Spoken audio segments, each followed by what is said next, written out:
Additionner et soustraire des fractions, vous trouvez ça compliqué? Je suis Alexane du livrescolaire.fr et si vous avez 6 minutes devant vous, je vais faire de vous des experts en la matière. Commençons par une petite question. 1/2 plus 1/4 est égal à 1 plus 1 sur 2 plus 4 est égal à 2/6. Vrai ou faux? Faux! Pour s'en convaincre, prenons ce carré, coupons-le en 2 et gardons-en la moitié. Prenons un carré similaire, coupons-le en 4 et gardons-en le quart. Pris ensemble, est-ce que ces deux parties représentent 2/6 du carré de départ? Pas du tout.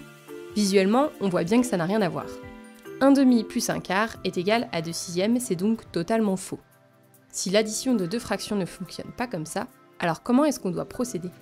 On remarque qu'on a ici essayé d'additionner des demi et des quarts, ce qui n'est pas possible. On ne peut additionner ou soustraire des fractions que si elles ont le même dénominateur. Si on reprend notre carré coupé en deux, on se rend compte qu'on peut en fait encore le couper en deux, et que la moitié de ce carré correspond en fait à ces deux quarts. 1/2 plus 1/4, c'est donc égal à 2 quarts plus 1 quart, et donc à 2 plus 1 égale 3 quarts. Vous comprenez l'idée? Quand on cherche à additionner deux fractions, on doit donc commencer par les exprimer avec le même nombre de parts. Dit autrement, on fait en sorte que ces deux fractions aient le même dénominateur. C'est ce qu'on appelle plus communément réduire deux fractions au même dénominateur. Une fois qu'elles sont au même dénominateur, additionner les deux fractions revient alors, comme on vient de le voir, à additionner le nombre de parts colorées. Dit autrement, à additionner le numérateur des deux fractions. Avant de passer aux exemples concrets, un point important à retenir. Prenons de nouveau notre carré. Coupons-le en deux et colorions en jaune une de ses moitiés. Cette partie colorée représente 1/2 du carré. Coupons maintenant encore en deux ce carré. Par combien multiplie-t-on le nombre de parts? Par 2. Par combien multiplie-t-on le nombre de parts jaunes? Par 2 aussi. 1/2, c'est donc égal à 1 fois 2 sur 2 fois 2, c'est-à-dire à 2 quarts. Au lieu de le couper encore une fois en deux, coupons-le en 3.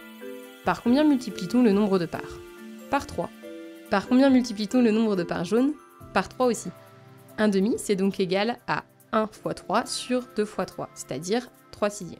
Quand on modifie le dénominateur d'une fraction en le multipliant par un nombre, on multiplie donc en même temps, par le même nombre, le numérateur de cette fraction.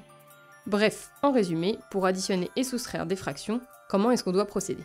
1. On les met, si elles ne le sont pas, sur le même dénominateur. 2. Une fois que c'est fait, on additionne ou on soustrait leur numérateur. C'est encore flou pour vous tout ça? Passons à des exemples. Premier exemple. Effectuons l'addition 2/3 plus 1/5. Étape 1. On détermine un possible dénominateur commun. On écrit la liste des multiples de 3. 3, 6, 9, 12, 15, etc. On écrit la liste des multiples de 5. 5, 10, 15, 20, etc.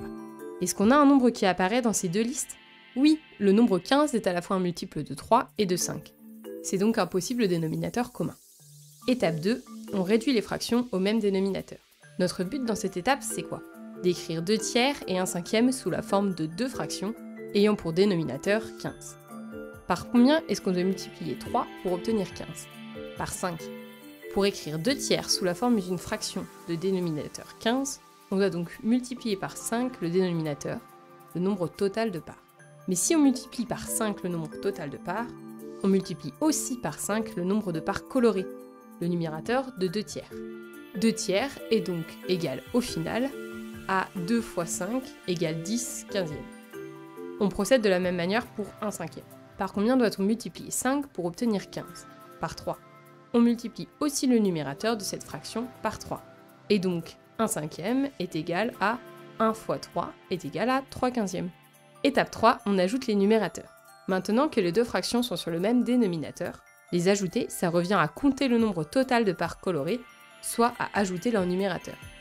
2/3 plus 1/5, c'est donc égal à 10 plus 3 sur 15, c'est-à-dire 13/15. Étape 4, on simplifie si possible la fraction. Ça, ce n'est pas une étape propre à l'addition ou à la soustraction de fractions. Quel que soit le calcul qu'on effectue, si le résultat est une fraction, on donne toujours le résultat sous la forme la plus simplifiée possible. On a d'ailleurs une vidéo à ce sujet. Consultez le lien dans la description si vous avez du mal sur ce sujet-là. Est-ce qu'on peut simplifier 13/15? Autrement dit, est-ce qu'il y a un nombre qui divise à la fois 13 et 15? Non, cette fraction est donc déjà la plus simplifiée possible et on s'arrête là. 2/3 plus 1/5, c'est donc égal à 13/15. Passons à un deuxième et dernier exemple.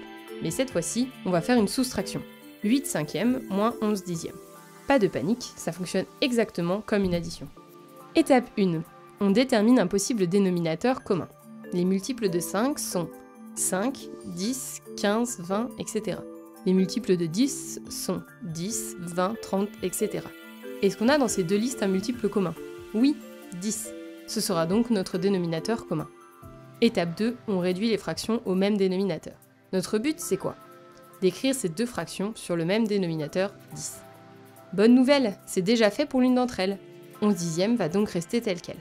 Intéressons-nous maintenant à la fraction 8 cinquièmes. Par combien est-ce qu'on doit multiplier 5, son dénominateur, pour obtenir 10? Par 2. Mais si on multiplie le dénominateur, le nombre total de parts, par 2, on multiplie aussi par 2 le numérateur. Ainsi, 8 cinquièmes est égal à 8 fois 2 égale 16 dixièmes. Étape 3. On soustrait les numérateurs.